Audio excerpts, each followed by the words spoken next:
Ladies and gentlemen, welcome back. We're in for a really wonderful educational presentation and an absolute treat from a man who has devoted decades of his life now to the search for some of the truth about the abduction phenomena. Dr. David Jacobs, most of you probably don't know this, had his own battle to keep his job.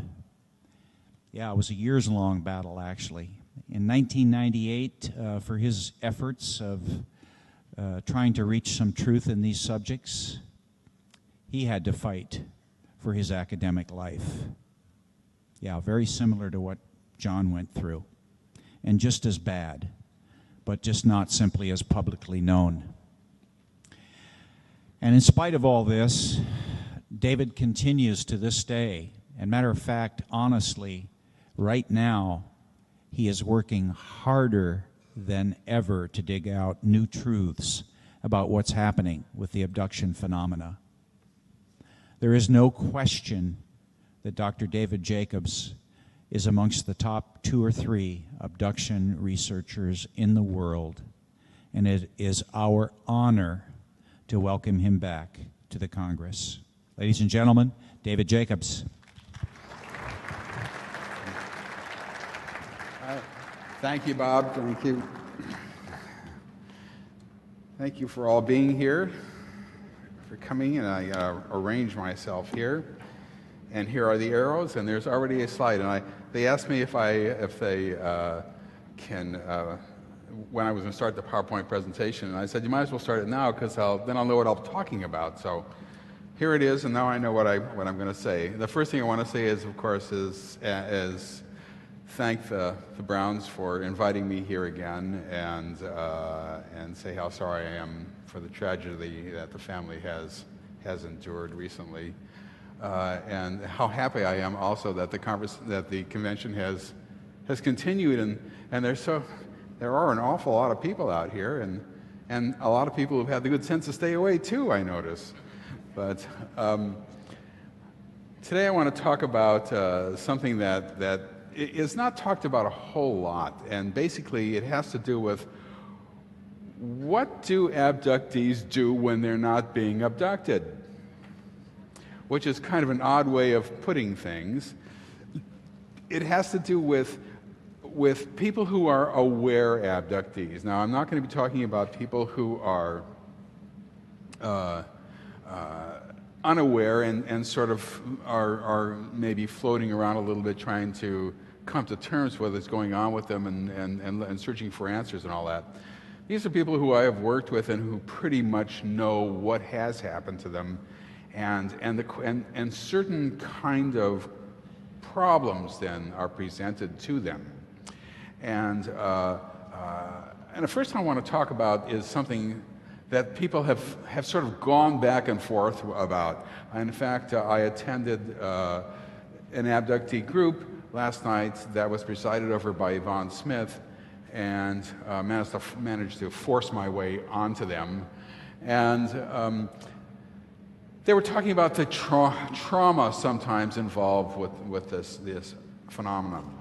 And one thing that you have to understand in terms of traumatic experiences and how traumatic this is that the abduction phenomenon begins in infancy and goes to old age.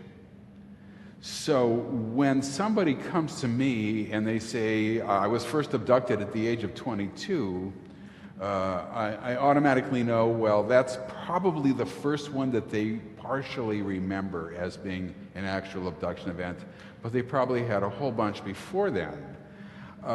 And in fact, that has turned out to be true in virtually every case, that I've been able to look at. Sometimes I only see a person once, and so I can't tell what that person. But in every person I've had a long sort of experience with in terms of examining them, that has been true.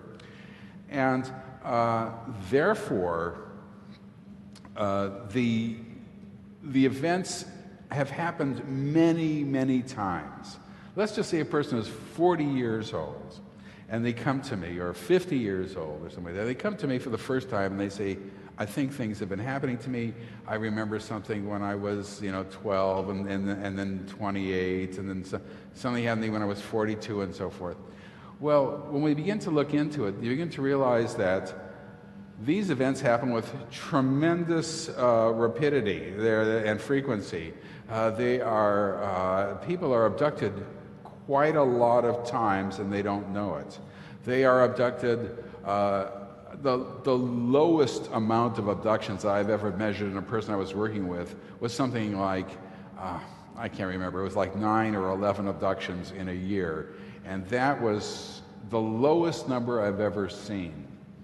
So the question then is, when you begin to do abduction event hypnosis, and you're dealing with a person who might have had, let's just say, 10 abduction events for 40 years, you see, suddenly you're dealing with 400, and that's the lowest. So let's just say we'll be real conservative, and you're only dealing with 200 abduction events in a person's life, or even 100. The question then is there going to be the same amount of trauma every single time? Because they're used to it from the time that they were born, and the reason we know that they're used to it from the time that they were born, or at least had it with the time they were born, is because parents are abducted with their babies and with small children. So the question then is, how much trauma is there? And I found that, first of all, if it were to happen to me once or twice, it would scare the hell out of me, obviously. I would be traumatized for life, there's no doubt about that. But there is a certain aspect of this that is part of people's lives, and they kind of know what is going on, and they know the drill, so to speak. And I found that it is the act of remembering for the first time that is really the most frightening thing that they can do. Because the second time I do a session with them, it's a little less frightening, but it is frightening. The 30th time I do a session with them, it's not frightening at all. They just know what's going on. And so that sense of overwhelming trauma really doesn't exist for them. This is not to say that they're not scared or fearful, that is true. But these are traumatic events in large part through recall of them, and that can be overcome, actually. So I'm not going to be talking about the trauma so much involved with it. I'm going to be talking about what happens to them in their normal lifespan, in their normal lifetime. Because these abductions obviously have enormous and important effect on their lives. One of the greatest effects, of course, is just simply knowing that it's going on, and knowing that you're a person who has a different life that you lead, in essence. One that is happening even unbeknownst to you in an odd way. That there's a tremendous amount of time that you spent not knowing what is happening, not even being aware of.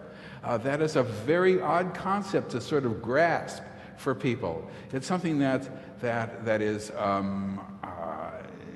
inconceivable almost, unless, of course, you have some sort of multiple personality disorder or something like that, and you're not aware, although most alters are aware of other alters, but it's a complicated business, and it's just not a normal situation.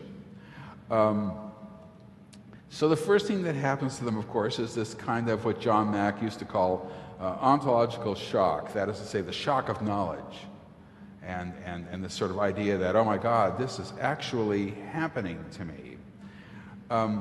And the first thing that you also notice with them is that they have certain fears that go along with this that they've never been able to explain. They might be frightened, for example, of a certain stretch of road. For example, in this particular slide, you can see that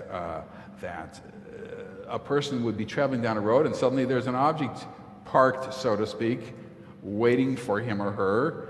As the car stops, they're let out and into this object or whatever. This is an event that happened to a woman, and she was trying to describe to me how large this object was, how it fit past the 2 lanes of the highway and went off into a sort of a berm on either side. And then, for some reason or other, they forget this. Well, not for some reason or other, but they forget what happened, and then all they know is they're afraid of that place now. They don't want to go down that road anymore. That road is a road that they wanted to avoid. I've had people tell me how they'll travel miles around so that they don't have to go down this particular road. And I found that to be very, very common. And of course, there's something that I call the funnel effect, where people are frightened that it's going to happen to them at any time. It's not just fear of a place, it's fear of, let's just say, going to sleep at night. Because a minimum of 40% of all the abductions that I've looked at happen at night when people are sleeping. Maybe the other 60% happen some at night when they're not asleep, they're watching television, a lot during the day, and so forth. So the first thing that happens is they think, uh-oh, I hear a noise. There's a noise. It's them. They're coming. They're going to come after me. And I got to get ready now. And then I'm not going to go to sleep. And I'm going to sit up here and I'm going to wait. And I'm going to catch them. And then they sit up all night long and it doesn't happen. But it's like they funnel almost anything unusual into the phenomenon. So they will think to themselves, well, now I know why I am frightened of, now I know why I like strawberry ice cream, or now I know why I put my pants on one leg at a time, or whatever it is. They funnel everything into the abduction phenomenon, and it starts to take over their lives. And I warn people, don't do that. If you hear noises at night, it's just burglars. Go back to sleep. It's all right. A lot of them sleep with protection. They have guns under their pillows and knives and all the rest of this stuff. They can't sleep at all at night, so they sleep. They only go to sleep when the sun comes up, and even then they sleep with the radio on. They sleep with the television on. They sleep with lights on if they do at night, and on and on and on. And it just, the whole thing can be very, very, very upsetting for their normal lives. Well, this fear of places, though, is actually an important one, and many, many, many abductees have it. They're afraid of their backyard. They're afraid of their basement. They're afraid of some odd room in their house. They don't want to go into the dining room or whatever. That's something they would never do. And you get this whole sort of range of fears. Now, one of the most important things that happens is coming back, and I know that Bud Hopkins has talked about this quite a bit, and so have I, is coming back with unusual bruises and fear and marks on people's bodies and on all the rest of that stuff, and puzzling, like, how could this happen? How did this happen? I have a slide somewhere here. Here. This is just a straight puncture wound. This woman actually woke up with about 4 on her face and several on her arms, and this is just a close-up of a puncture wound on her arm. And here's a woman who has, I don't know if that's easy to see, but there's bruising on her arm, inside her arm and on the outside. Actually, it was all over her arm. And it was actually on both arms as well. And there's a lot of bruising on her legs. And normally, if you're sleeping alone at night in your bed, in your feather bed, you're not going to get all bruised up. You're not going to wake up unless, of course, you've had abduction experiences where this is extremely common. Extremely common. Well, this can be taken actually into different areas. For example, one time a person came to my abduction group, and she had a broken wrist. Broken wrist. I said, well, how did that happen? How'd you get? And her answer was, I don't know. Well, that's not an answer a 40-year-old person gives. You don't, if you were to break your wrist, you tend to remember what happened that would cause that. You know, it might stick in your mind.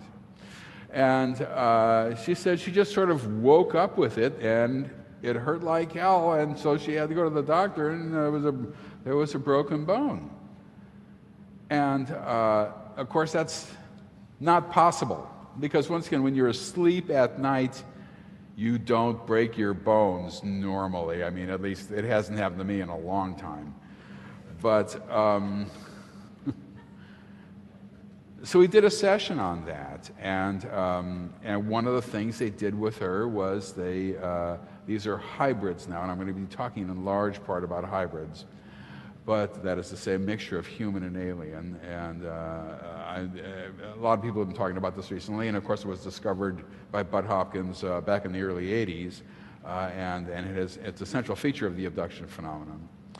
But basically, they got angry at her for some reason or another, primarily because she had been talking to me, and they did not want her to do that.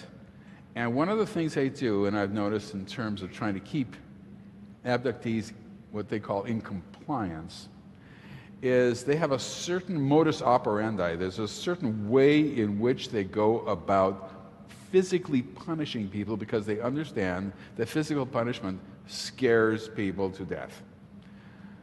So they would push you down on the floor, and then pick up women, for example, by their hair.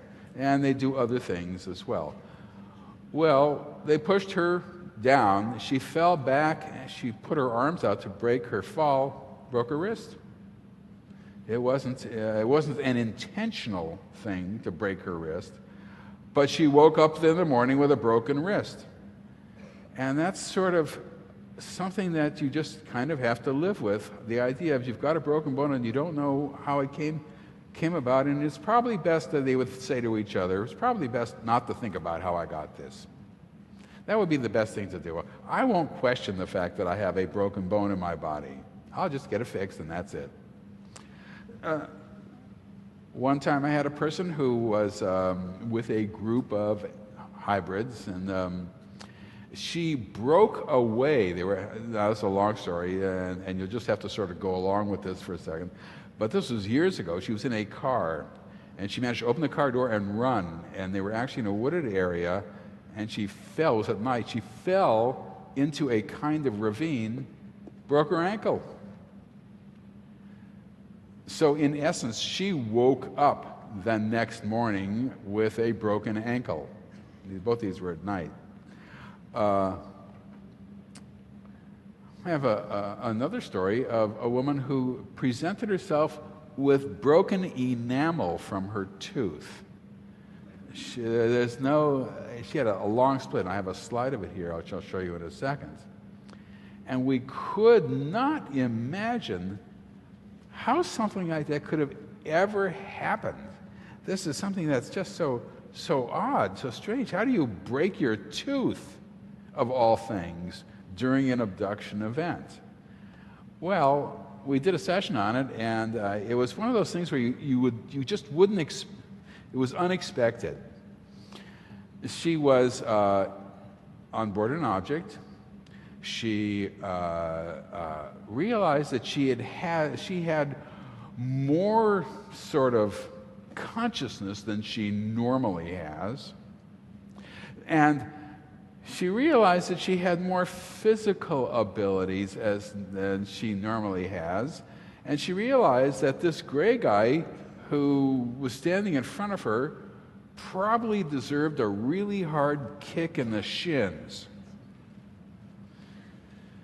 So she kicked him and turned around to run, but there was a low-hanging wall right behind her, which she didn't realize. So she turned around and just whacked her face on the wall and chipped her tooth. So once again, it wasn't something that they had actually done to her, but she did, in fact, wind up with a chipped tooth. I have a picture of it somewhere here. There it is right there. and it was extremely embarrassing for her, extremely embarrassing for her. I had to get her to open her mouth to show me because she well understood the fact that, oops, I'll just go to a zero here for a second, that people don't like to talk to people who have messed up teeth, broken teeth and all the rest of that, and so she didn't, it was difficult for her. It was very difficult for her, obviously, until she had it repaired. But the point is that these are sort of these physical things that people have to live with, and this affects their normal lives. There's all sorts of other problems like this too. Now, one of the problems for people who have a lot of abductions at night, and some people have most of their abductions during the day, and some people have most abductions during the night, but one of the problems is that in recent years, there has been a dramatic increase in the frequency of abductions for some abductees, more so than I have ever seen in my life. I've been doing hypnosis of abductees since 1986. I have never seen anything like it. And they would take people sometimes on a nightly basis. That meant that people were getting 2 hours of sleep a night, 3 hours of sleep. Well, if that happens long enough, you can get all sorts of problems. Physical problems can result from this. I don't know whether this is true or not, but a nurse told me that one of the things that happens is it can compromise your immune system, and that you just have, your lack of sleep means that you can't regenerate your muscles, you can't regenerate your ability to stop diseases and so forth. And I have noticed that a lot of abductees complain about things like Epstein-Barr syndrome, which is a sort of chronic fatigue syndrome, and fibromyalgia, which is a problem, muscles, muscle pains and so forth. And this might in fact be related to lack of sleep. Lack of sleep also means you're tired all the time and in danger of falling asleep at the wheel when you're driving your kids home from school. The lack of sleep means that you're cranky a lot. You don't have that regenerative power, so you feel better in the morning and all that. It can be and has been a huge problem for people. And the question is, how do they explain the fact that they're tired all the time? And the answer is they don't. Because many people live in households that where they have no support. That it's very difficult for them to explain anything that's going on to their spouses. And the spouse thinks that they're nuts, you know.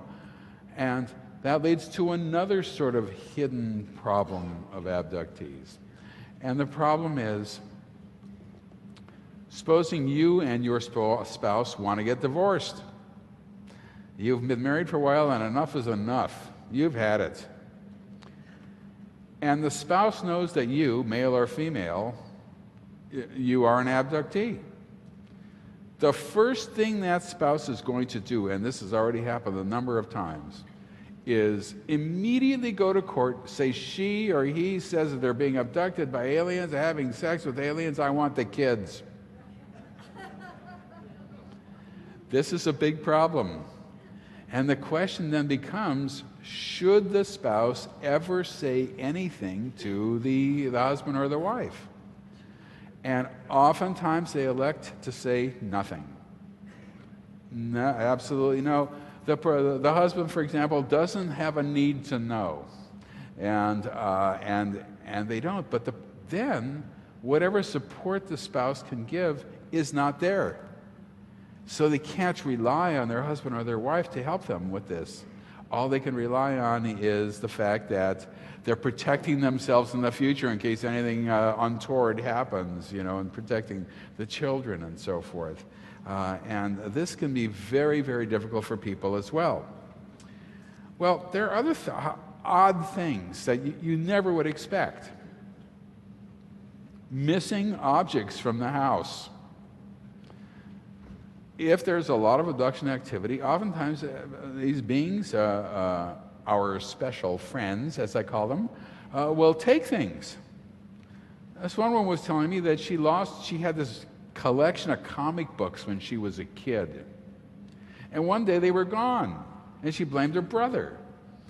And she never got over it. She was always angry at her brother for years after that for stealing her comic books, although the comic books could not be found in the house. But she was certain her brother, who was this young kid, and she was young also, had done it. And she never got the comic books back. And we did a session once where these beings came into the house and took her comic books for various reasons. We've seen this before. Took a stack of books, and including her comic books. And she woke up and then they were gone, and that was that. For the next 20 years, it was lodged in her brain that her brother had done it.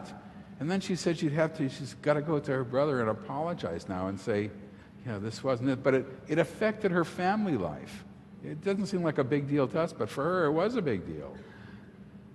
Here's another one that comes out of the blue. Hair cutting. A woman will wake up and there's a lock of hair taken out, except that it is an enormous lie. It's a huge chunk. They have to go and get a haircut to match whatever was done to them, because it looks like somebody cut a huge chunk of the hair out of their head, which they did, of course. But the question is, before they're aware of abductees, is who could have done it? Well, the only person who could have done it was their brother or their sister. And once again, they blame their sibling, for doing this. And the sibling says, what are you talking about? I didn't cut your hair. I'm innocent, But they are the only people who could have done it. Therefore, they did do it. And therefore, they are lying. And for a younger girl to have a large chunk of hair cut out of her hair, this is it's a big deal for anybody, obviously. And it affects their lives. It affects their relationships with their families and all that. And once again, it doesn't seem like much, but it causes fights and all sorts of other problems, and it can be a serious situation.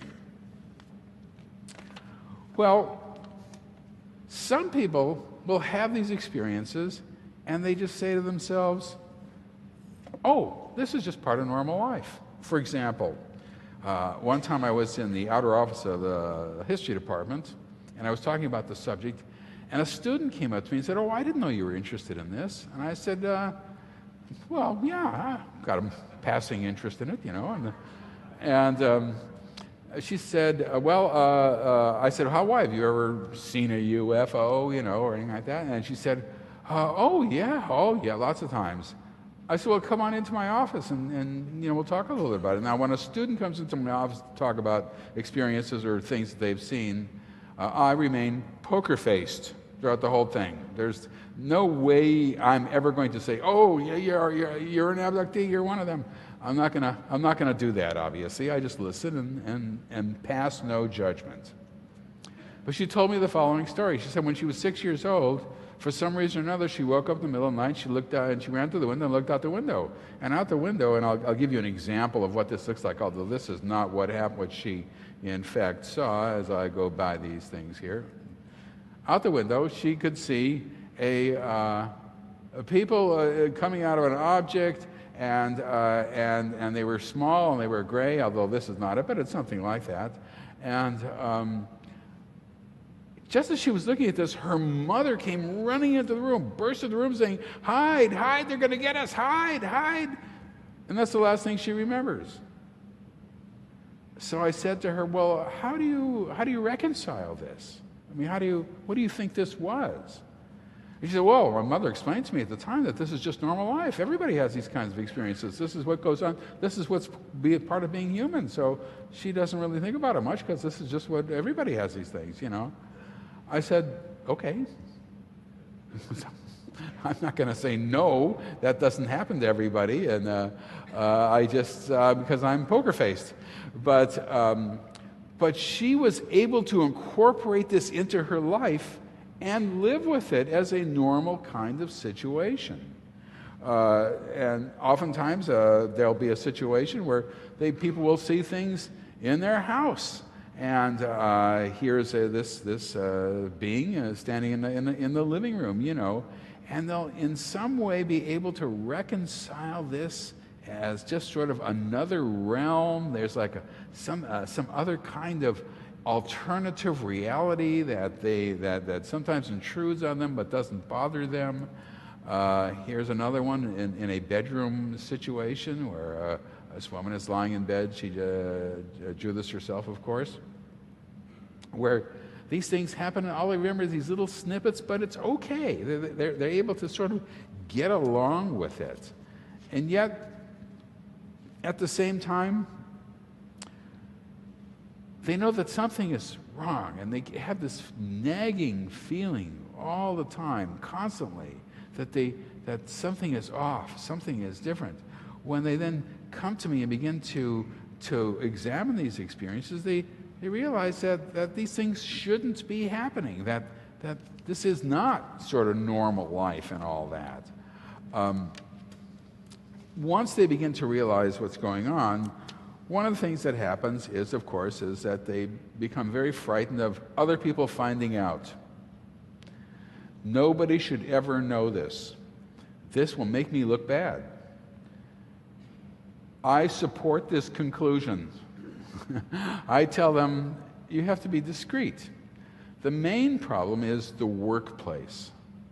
They go to work and they start telling their fellow workers, well, last night I was on Mars or something like that. Then they're not going to have a job pretty soon. It's going to happen, particularly if they continue to talk about it. And once you mention that you've been abducted, people don't forget that. That will stick in people's minds for as long as you ever work at that place. It'll never go away. So I tell them you have to be discreet. And in fact, I do have cases of people who were let go because they just talked about this subject a little too much, and they were considered to be too odd by their other workers, and it just wasn't the place for them, and maybe they should seek their fortunes elsewhere. So they have to be very, very careful, and I emphasize the workplace. Telling their relatives might be a little safer. Telling their friends is iffy. If they tell their friends, the question is, how close are they to their friends? And will their friend really understand? And will they really have that friend very long? Once you say that you're abducted, you are immediately categorized as a lunatic, as a nutcase. So you can't tell fantasy from reality. And that puts a friendship on a whole different basis, you know what I mean? Because whoever is your friend has to deal with that. So they have to make the decision as to whether they want to do this or not. Whether they want to tell their friends that they've been abducted, or just let it slide. And my advice is make up their own minds. It's their lives, but letting it slide doesn't hurt anybody, and telling people can hurt you. So just be very, very, very careful. Well, there's other things too as we go deeper into this. Last night at the abduction group, one of the people brought out the fact that they felt that they had sort of merged with a being that he had gotten, or she had gotten very close to her, and they kind of become one. And I recognize this as a procedure whereby these beings will generate feelings in people.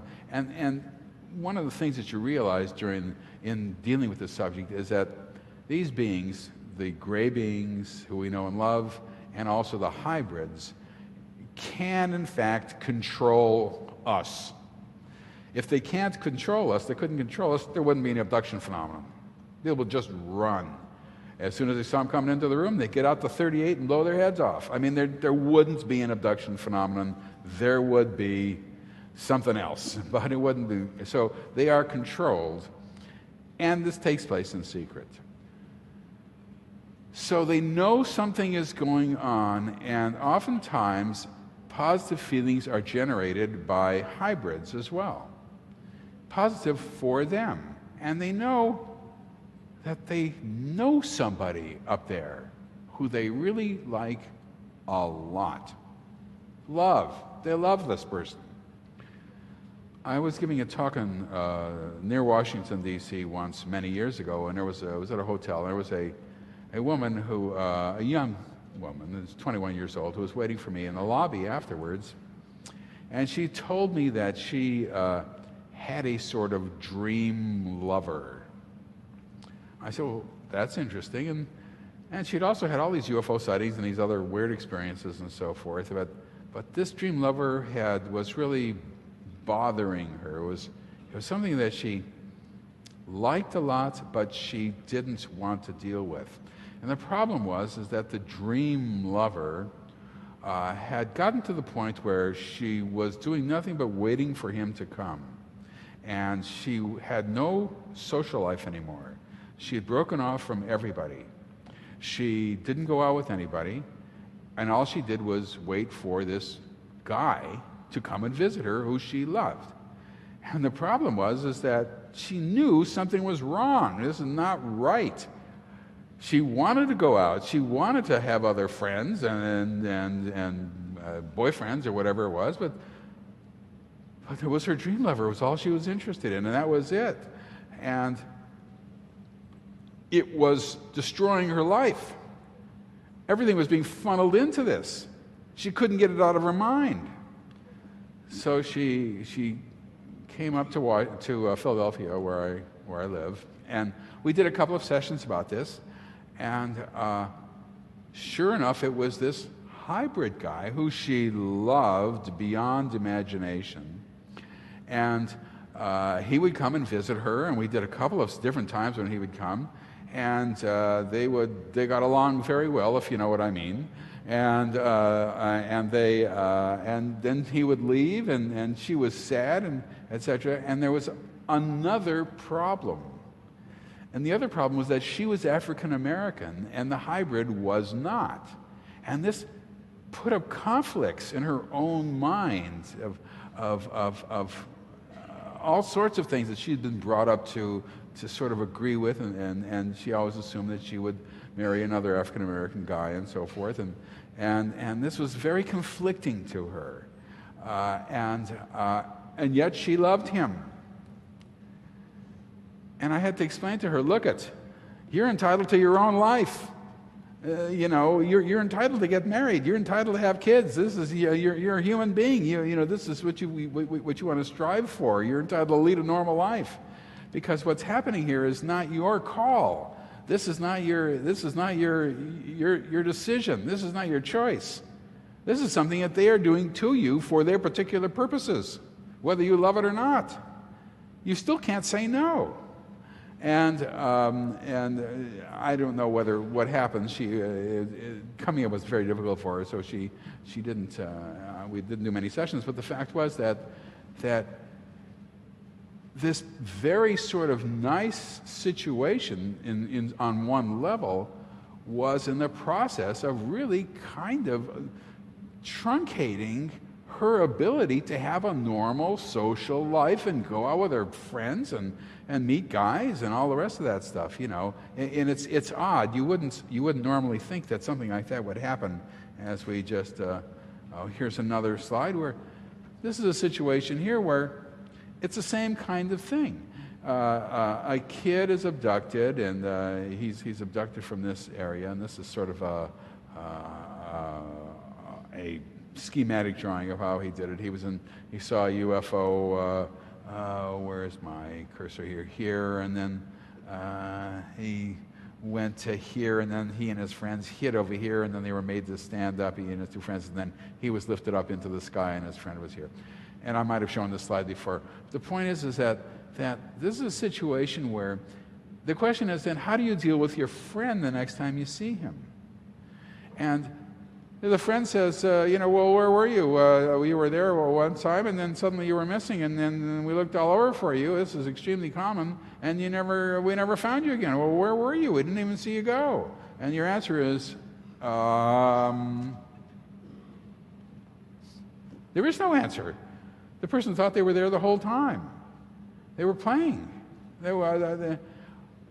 But sometimes there is an answer, and you have to make up an excuse.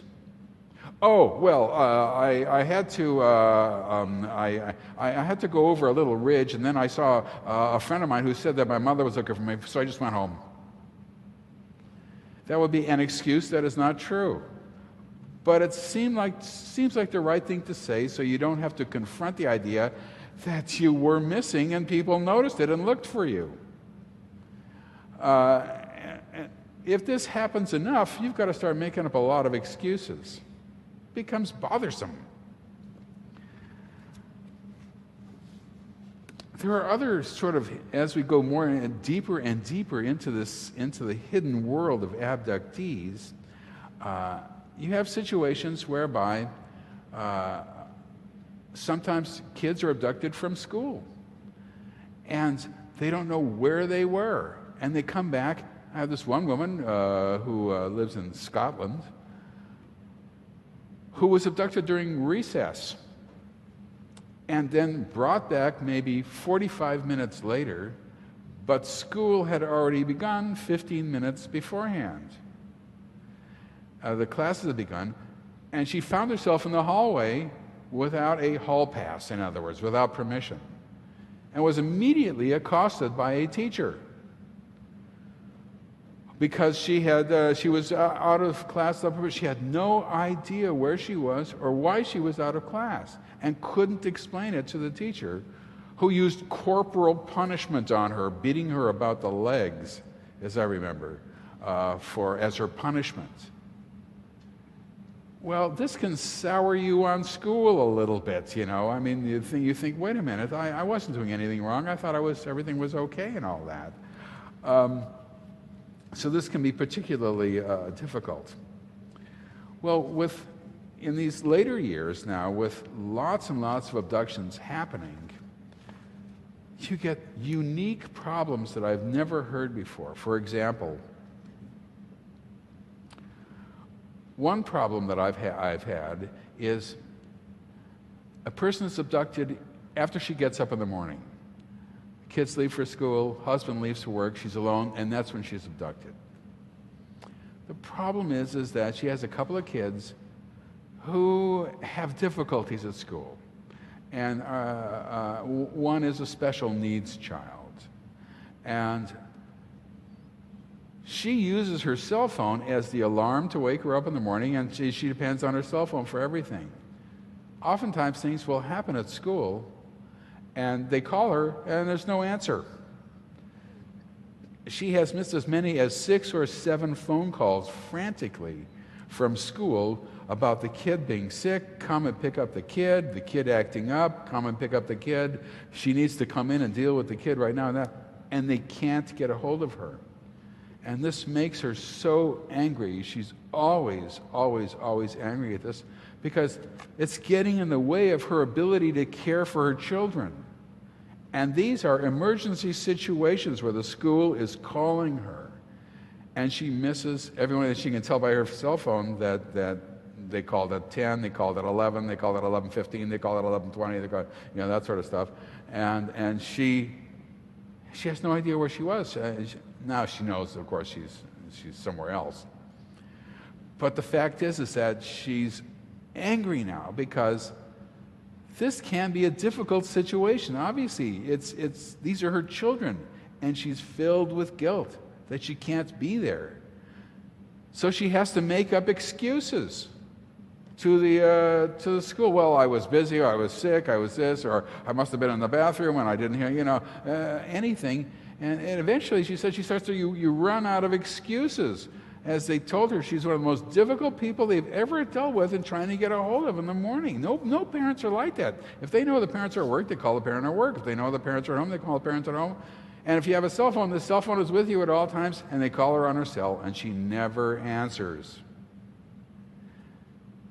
If this goes on long enough, you can actually see a scenario of the state stepping in and saying you're not taking care of your children well enough, or some horrific thing like that. I hope it doesn't lead to that, and it may not. But you can see a situation where something like that could happen. And there's nothing she can do about that. Absolutely nothing. It's a very, very difficult situation. Then she says she's abducted so much now that She has to start making up excuses beforehand. Now, if she goes to the market and says, I'll be home in 20 minutes, and she comes home 4 hours later with a carton of milk,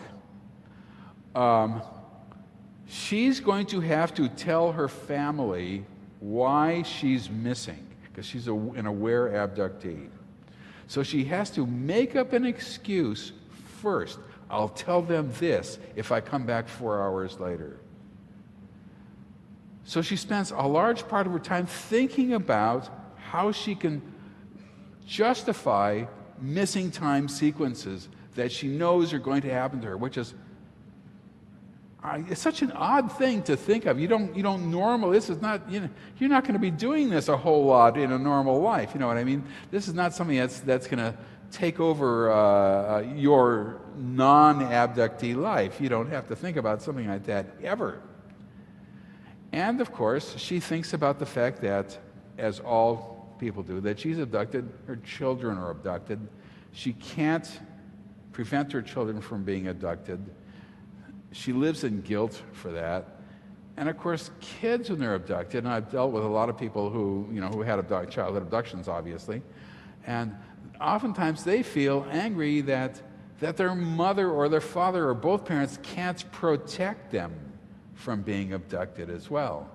And of course, the parents, I have to explain to them, well, the parents want to, but it's not in their choice either. That's not in their power to do this, and then they understand that obviously as an adult, but as a child, it can build up resentment and can sort of drive a wedge sometimes in families. It's a difficult situation. The opposite thing happens sometimes. I dealt with a woman who was a person who had a kind of epiphany one day. She'd been abducted all her life, of course, and she'd gone out with a lot of guys, and she'd been married once and then divorced and so forth. And then one day she saw the man of her dreams. The man of her dreams. This was a guy who she was uncontrollably attracted to. It was uncontrollable. She could not keep away from him. She jumped on his bones every time she saw him. It was out of her control. She loved him. This was the guy. She was 37 years old. He was 75. He was short. He was bald. He wore thick horn rim, turtle horn rim glasses. He was the man of her dreams. They got married. I mean, this is serious business. All the while she's thinking to herself, why is he the man of my dreams? Why am I getting married to him? But I know I love him. And then eventually she realized something is wrong. Something has been wrong, and they slept in separate bedrooms and all that. And he died when he was about 87. And they were still married, and but they learned to live their own lives. But it was such an odd thing, and then she realized that all these sort of loving feelings that are actually neurological procedures that are done by gray beings had been transferred to her. So instead of driving a wedge in some way, it drew her close to this guy she met, who actually was I can't tell you who he was, but he was a prominent person in the Philadelphia area, whose death was a major event and so forth. But the fact is that he wasn't her type. Let's put it that way. And she knew it. And yet she had this uncontrollable urge to be with him. She sort of laughs about it to a certain extent now and is remarried and all that. But it was a very unusual episode in her life that to a certain extent affected the course of her life in a way that she probably wouldn't have wanted to have happen, Well, there are other things that happen as well. I mean, there are people who have any number of situations that come up with them that relate primarily to the idea that they must hide the subject, they must keep it secret, and yet at the same time they're tremendously drawn to it in some way, and it starts to take over their life. Now, sometimes this can go two ways. One woman I dealt with, this woman in Scotland, was told when she was 12 years old that she must never go to school again. So she fought and fought and fought and fought and fought with her parents, both of whom were intellectuals, fought with them, school teachers and so forth, fought with them, and forced the issue, and they agreed to homeschooling. She couldn't care less about homeschooling, never picked up a book, and never learned anything. Because it didn't matter to her. She knew she didn't have to do that it was not necessary. Then when she was a teenager, she was told she must never be with a boy. Never, ever, ever. This was not to happen. So she didn't have a boyfriend. She wanted to have a boyfriend. She wanted to. But she couldn't, and she knew she just couldn't. Eventually, she fought it and fought it and fought it, and she got married. And then the marriage lasted for about 5 years or so, and then they were divorced, and they're still on amicable terms. But she was sort of relieved. Although the guy was a pretty nice guy, apparently, she was relieved to be not married. It wasn't that she was relieved to be divorced from him. She was relieved to be not married again, and free and single. And then she was told she must never have kids, and in fact, she tried to have kids, and it was unfortunate. She had several miscarriages, and it was an awful situation. But she then became sort of independent. Then she has disability problems, and she's on disability, and she lives alone, and the amount of abductions that have occurred to her has been just unbelievable. And they have began to rule her life. They would say to her, "You cannot leave your apartment now. You cannot leave it. We must be here at these times." So she would force herself to go out. And she'd walk down to this main street where she lived nearby, and she'd go shopping or something like that. And then she'd come back, and they would be really angry. "We told you not to do that. That was not right. You cannot do that. That was not good. That was bad." Then one day she'd get the urge that she must leave her apartment. Now she must leave. So she would walk down and just walk around, and she would go here and there, but I have no reason why she was there. And then one time she tried to come home, but she knew it was too early to come home. And in fact, she was stopped. Somebody came up to her on the street and said, "You must not go. You can't go home yet. You have to wait." So she stood there with him and waited. And like they were standing on a sidewalk waiting for a bus. And they waited and waited, and then he said, "Okay, it's all right to go home now." And then he left, and she returned home. And she got the sense that they were using her apartment for some reason or another. She didn't know when she was gone. And in fact, they were. We did several sessions on this, and they told her at one of these sessions that there were some times when they were going to be using her apartment and she couldn't be there, and that was that. And it was all hybrid stuff. Hybrid, not gray guys, but hybrids. And over the years, there's been a shift towards people talking more and more about hybrids and hybrid life. And you notice I haven't talked too much about the standard issue grays at all in this talk. It's mainly hybrids. And when I first began doing this research, in doing my own hypnosis in '86, there was very little to do with hybrids. There were hybrids around, and there was what I call the personal project hybrid and so forth. But over the years, I've seen a growth of hybrid activity. It started out primarily with doing procedures, helping the gray aliens do things, coming down, getting people, getting them up, getting their clothes on, off rather, and doing this and doing that, and so forth during the abduction sequence. Then I began to find abductions where there was quite a lot of hybrid activity, where there were hybrids who were really, were not just helping, they were actually doing a lot of some of the procedures. And of course the Greys were there, and the Greys were helping this, and the Greys were doing this, and the Greys were doing that.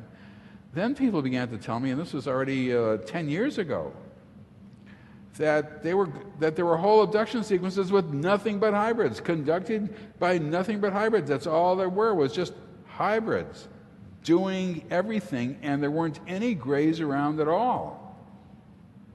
I thought, I think I'm spotting a trend. I don't know, but people never told me this before. Now they're all starting to tell me this, and I'm hearing this all the time. And now I'm hearing all these other stories where hybrids are in their apartments, and hybrids are in their homes, and hybrids are taking stuff from their homes, and they're doing this with hybrids, and they're doing that with hybrids.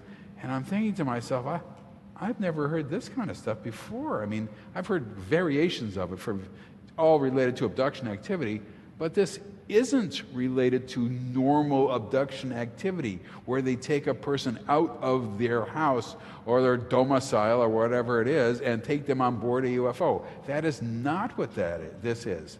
This is something different. And so people have very different reactions to it. People don't know how to react to it. They think that they have the sense that people are going to be in their homes. They have a sense that they're going to be outside with them, perhaps. That they have this other kind of life that's, in a sense, almost a more normal life. They're not on board a UFO. They're not lying on a table. And yet they have this other life where they're dealing with these people who are walking around in their house. I cannot tell you how many cases I have of that now.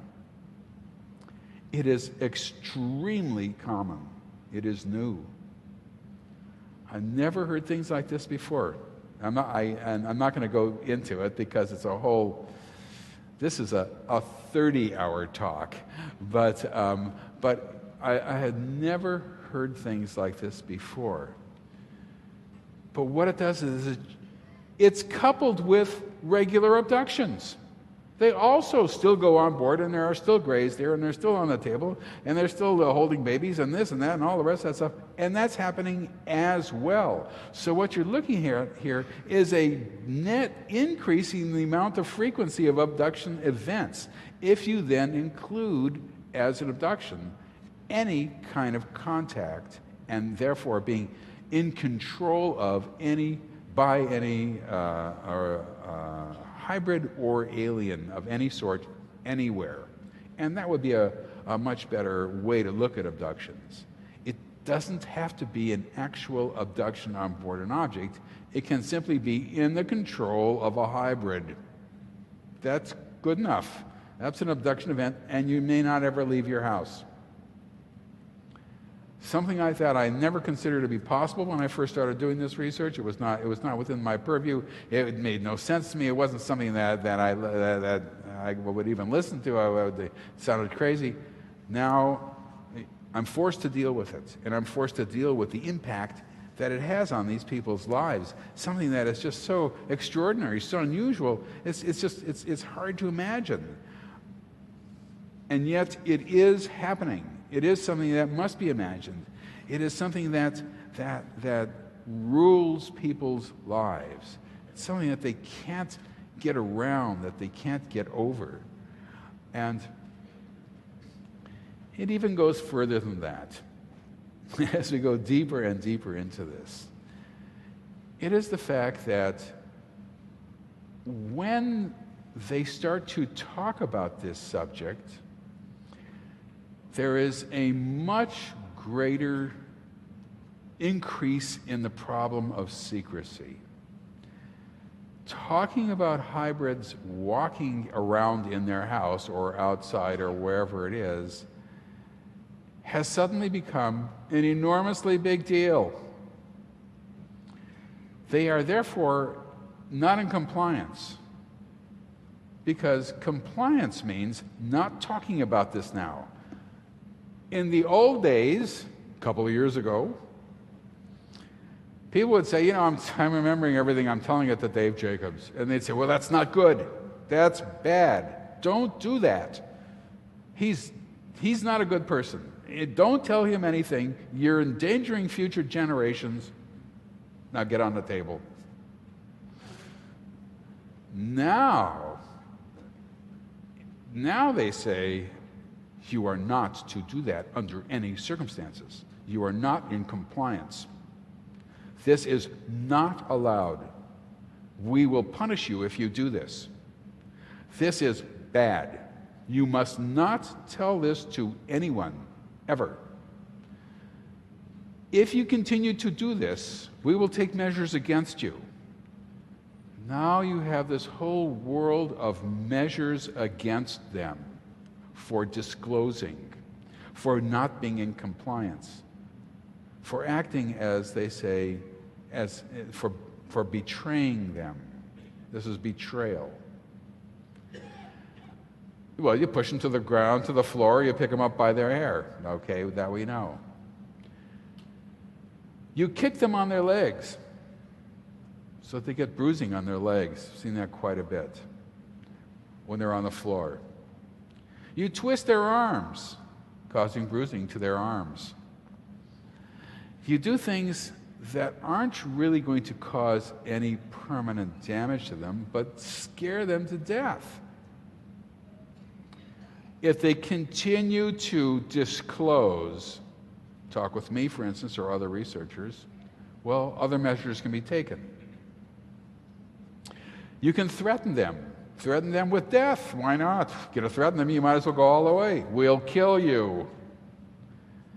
Well, killing one would be counterproductive, it seems to me. I mean, if they have a lifetime invested in them and they're trying to get them to do all sorts of things, then the best thing to do is just to leave them alone and go about their business, and that's it. Killing them would be losing one that they have invested a lot of energy and time. So that's probably never going to happen. But the abductee doesn't know that. We will kill your children. We will, you know how we've had relations with you? Well, here's your 14-year-old daughter. We're going to do that to her. Do you want that done to her?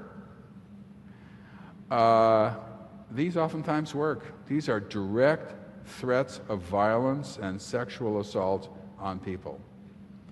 Now, for the woman who lives in Scotland, who has no kids and who has no family and no friends really, no family, they look at their family pictures and they say her mother and her father are still alive.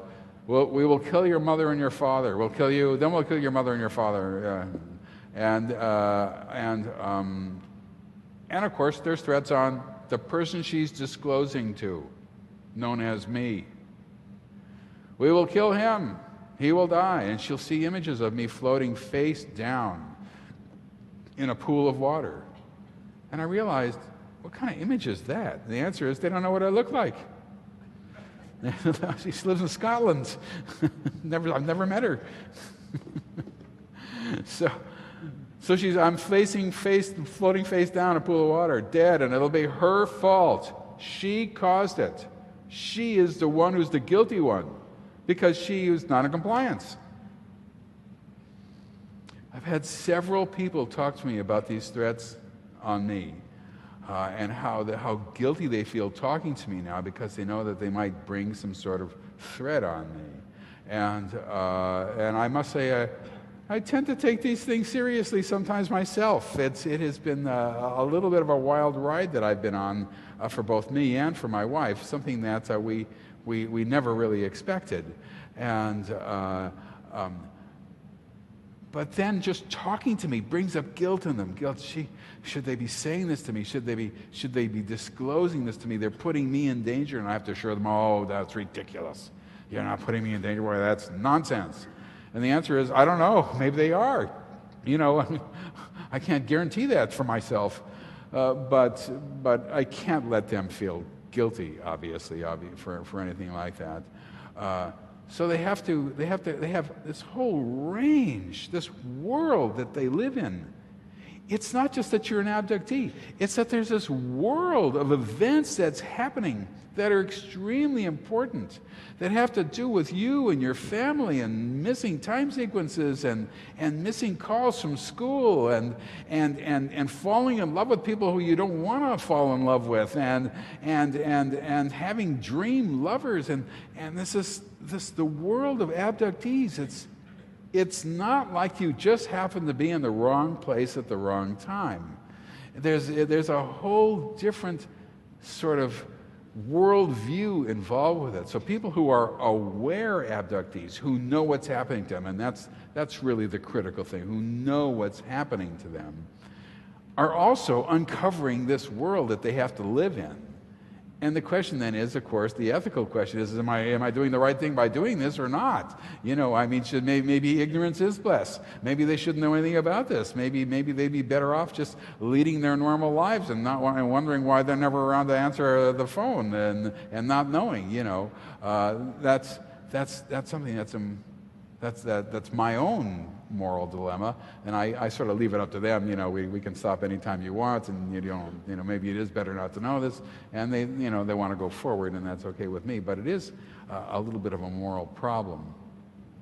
So, to sum up, it's not a situation that one would normally assume. It's not something people who are abducted don't normally have. Just abductions and that's it, and they go about and they lead a normal life. There's this whole world that they have entered into, and they entered into it as children, as babies essentially, that they have lived in all their lives. The problem here is that it is dynamic, and that it has been changing, and that it has been increasing in frequency, and we get more hybrid stuff, and we get much more problems of disclosure, problems of talking, and all these things, all leading up to the sense that there's a greater disruption in their normal lives than ever before, and there's a greater disruption in their normal relationships with the world around them as well. So it's not enough to say a person is an abductee. What you have to say is a person now lives in an abduction world, in essence. So that's my story, and I'm sticking to it. I will take some Q&A. I will take some questions and answers, if that's okay, and maybe we can... Thank you. Maybe we can have the lights on, and if anybody has any questions, we can sort of deal with that. Yeah, if we can have lights on, of course. Much better. Thank you. Testing. These lights are very, very bright. That's why I was looking over there most of the time, because I look over there, it's like, ugh. Testing. A question. In past readings, past conferences, perhaps from you or for Dr. Mack, we heard that it's possible to resist. That is, if you find someone, a hybrid in your house, can you tell them to get out? The question is, if you find a hybrid in the house, can you tell them to get out? Can you resist? The answer is yes and no.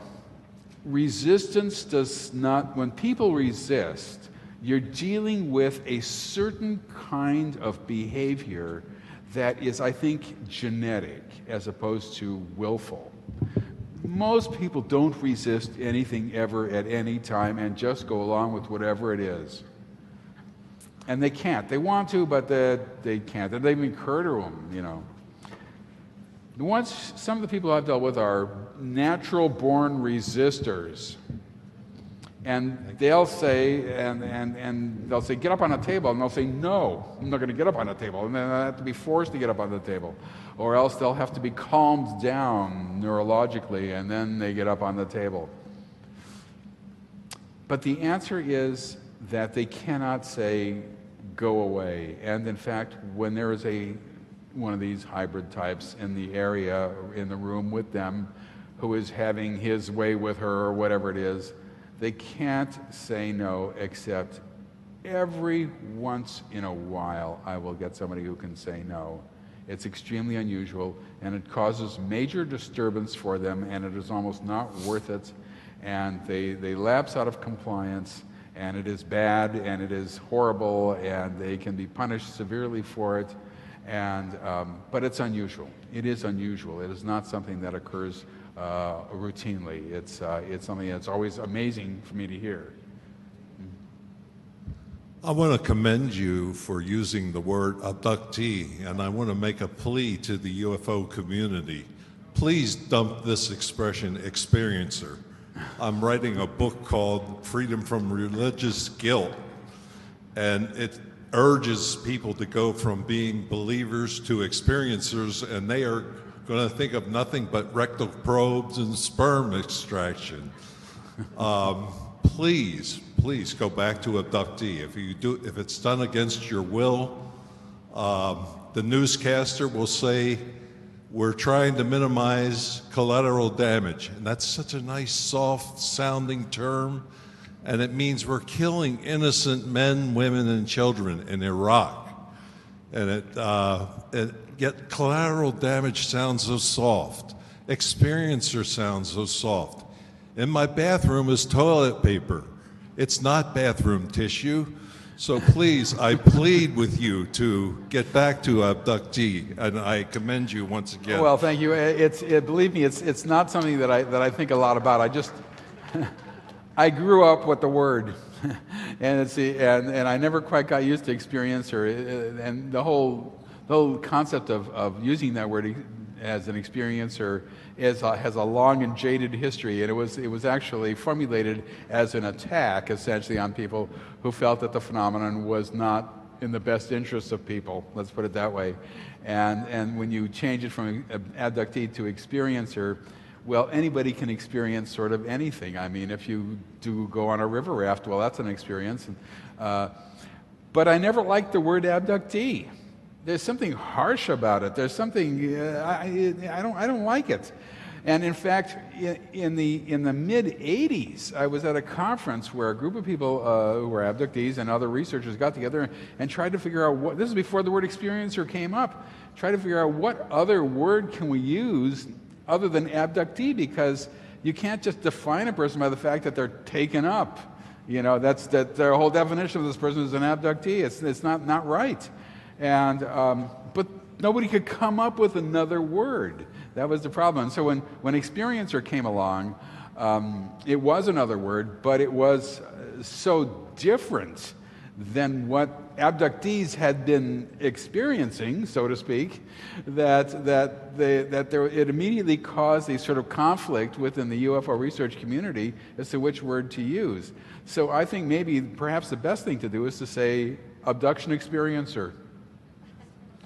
And that sort of, bridges both worlds, but it's cumbersome. That's the problem. You're adding all these syllables, so I just say abductee again. Thank you much, Dr. Jacobs. It's a pleasure to have you here. Well, thank you. Some years ago in the MUFON Journal was a experiencer who was an abductee, and he had a helmet that went over your head at night, and he claimed that this helmet with the right stuff in it would prevent being an abductee. And he asked for people to come forward and just ask for the helmet. Did you know about it? Yeah, there's a man by the name of Michael Mencken who puts a sort of polyurethane, he puts some sort of filter in a kind of, well, it looks like a World War I flyer's helmet, this leather thing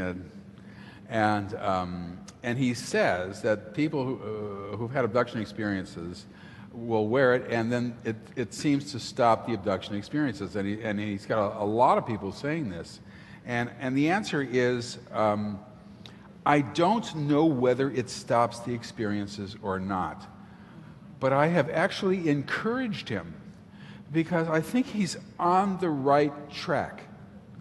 I think that what you're dealing with here is if a person can be controlled, and they can be controlled from a distance, then it's got to be neurological control, obviously, and it's got to penetrate the noggin, to use a scientific terminology. And if that happens, how can you prevent it from piercing the noggin? And so he is the one person who figured this out basically and said, well, what we got to do is we have to have a covering on the head. Well, you can't walk around 24 hours a day wearing a World War I helmet or something, or it's this leather Flyers Ace, that thing. Anyway, and it doesn't cover the whole face either. It just and it's you can't walk outside with it. Let's put it that way. You can only wear it in the privacy of your own home. But the problem here is you have to have a certain kind of scientific approach to it. And the first approach you have to have is, we do know a little bit about brainwave technology. We know that if you put electrodes on people's, there's the alpha, the beta, the theta, the delta, whatever brainwaves.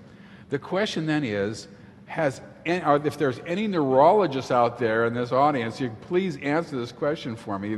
I've tried to look for sympathetic neurologists. There are not a lot of them. There's no neurologists on MUFON's list of consultants and so forth. But the question is, if you can measure by attaching electrodes, measure brain waves, at what point do you stop? Which brain waves are getting through? Now, if you then lift the electrodes up 1/4 of an inch, can you still measure those brain waves? Now, however that can be done. In other words, which waves travel the longest and which waves are blocked early, at the shortest, and therefore you have to build a contraption that will be in some way related to actual brain wave activity, as opposed to what he's doing with just putting this shield. And if you can do that, then I think that you're much more scientifically grounded. But the problem is that people do not know much about brain waves after they leave the head. they just know from the skulls, and that's it. So, but as crazy as it sounds, I think he's on the right track. Now, the problem with saying it stopped the abductions is we don't know how many times they've been abducted, and they don't remember that they were abducted, and they think that the helmet stopped it. So you see, we don't know how many times they were told to take off the helmet before the abduction, and then have an abduction, then put it back on and say, see, nothing happened to me. I'm still wearing a helmet, and nothing happened, because I don't remember anything in the middle. That we can't measure. So even when you get the anecdotal evidence out that, yes, it stops it, I also have people who say, I couldn't wear it. I was forced to take it off. And I also have people say it didn't matter. But he's on to something, which is why I've still encouraged him. He's on to something. Thank you for your presentation, Dr. Jacobs. My question is I know that you've been doing this for at least 10 years, 12 years. How many years? How many years have I been doing this? I've been doing abduction and UFO research for 41 years, and doing abduction research starting without abductions since 1982, and abduction regression since 1986. Over that time period, you've had literally thousands of stories told to you. That is correct, yeah. And not exactly thousands, but over 1,000 anyway. Okay. What I would like to know is let me just say, over 1,000 I've investigated myself. Thousands and tens of thousands told to me, yes, but not that I've investigated. My question is that you have a lot of anecdotal stories, etc. What I would like to know is, after hearing all these stories, what do you personally feel is the agenda of the abductors? Well, actually, I can talk about that to a certain extent, because I wrote that in my book, The Threat. And this was the book. The book came out in '98, so you would think it's a little long in the tooth, but actually I reread it recently in light of the previous years of knowledge that I've had, and it's not bad, pretty good. And what I decided in that book was that this is a phenomenon that is not an experiment. that it is not a learning situation, that it is not something where they just need to know about us, so they grab somebody and they examine them and they look at their feelings and they look at their this and they look at their that and whatever else they look at and all the rest of that stuff. This is much different than that. This is, in fact, a program. And as a program, it is administered almost assembly line fashion on one level. And people are abducted throughout the course of their lives and have been probably since the 1890s. And as a program, it has a beginning, a middle, and an end. And it's goal-directed. And it's secret. There's one reason. I have a whole chapter on secrecy in there for various reasons. I know a lot more about secrecy now than I ever knew. But the chapter that I did on secrecy in there was one of my proudest chapters. Nobody ever said a word about it, I'm ashamed to say. But it was to protect the fetus and to protect the program and to ensure the longevity of the program and all the rest of that stuff. The point is that the secrecy program is extremely important. And without secrecy, once again, there'd be no abduction phenomenon. We'd know it, and they were coming, and we'd get them. But the point is that they don't want us to know what they are doing. That is the bottom line. That is simply not an arguable. It's not arguable. They are secret because they don't want us to know what they're doing. Period. That is the bottom line. Maybe they're doing something wonderful and great and terrific, but they still don't want us to know. That's why it's secret. And so this is a program that is leading to goals that they don't want us to know. Otherwise, we wouldn't have spent all these years trying to figure it out, you know. And if you haven't had hypnosis with a competent investigator, you know, people are very scattered. There's all sorts of different ways in which you can think about it, and people have different ideas and different viewpoints, and some of them are right on it, some of them are off of it, and it's very, very, very scattered and very, very difficult to deal with unless people sort of know what happened to them. Not knowing what happened to them is a goal. Absolutely, you don't want them to know what happened to them. You know, it's in our interest to know, and it's in their interest to not know. They win, basically. So the question then is, well, what is the goal? You know, and in my humble opinion, based on a lifetime of putzing around with this subject. And coming to conclusions that I am embarrassed to discuss, but I'm required to because I consider myself to be an academic and I'm supposed to go where the evidence leads me. And believe me, the evidence is, as I tried to explain to people, you're dealing with anecdotal evidence. You're dealing with physical evidence, obviously, as well, but primarily anecdotal, that's stories people tell you, retrieved through hypnosis, administered by amateurs. This is not what we call strong evidence. This is not the evidence that's going to really impress the scientific community. So, given that, you still must go forward and say, okay, all right, it's evidence nonetheless. It might be the bottom of the pile of evidence, but it's evidence nonetheless, and we've got a tremendous amount of it. And the internal consistency of the evidence is beyond imagination. It is breathtaking in terms of the detail of what this phenomenon is like. And, you know, there's all sorts of phenomena that we know about, and we really just don't know much about. We have surface knowledge of all sort of paranormal phenomena. But with the abduction phenomenon, we have tremendous depth. To say that is to underestimate it.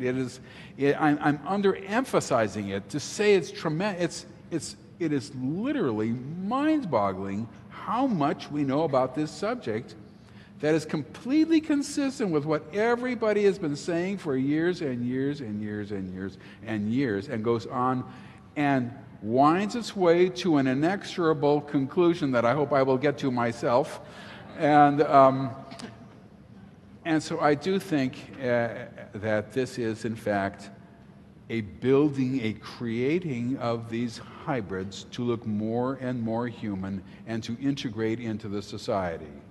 And the problem with that is that they have the ability to control humans, and we don't have the ability to control them.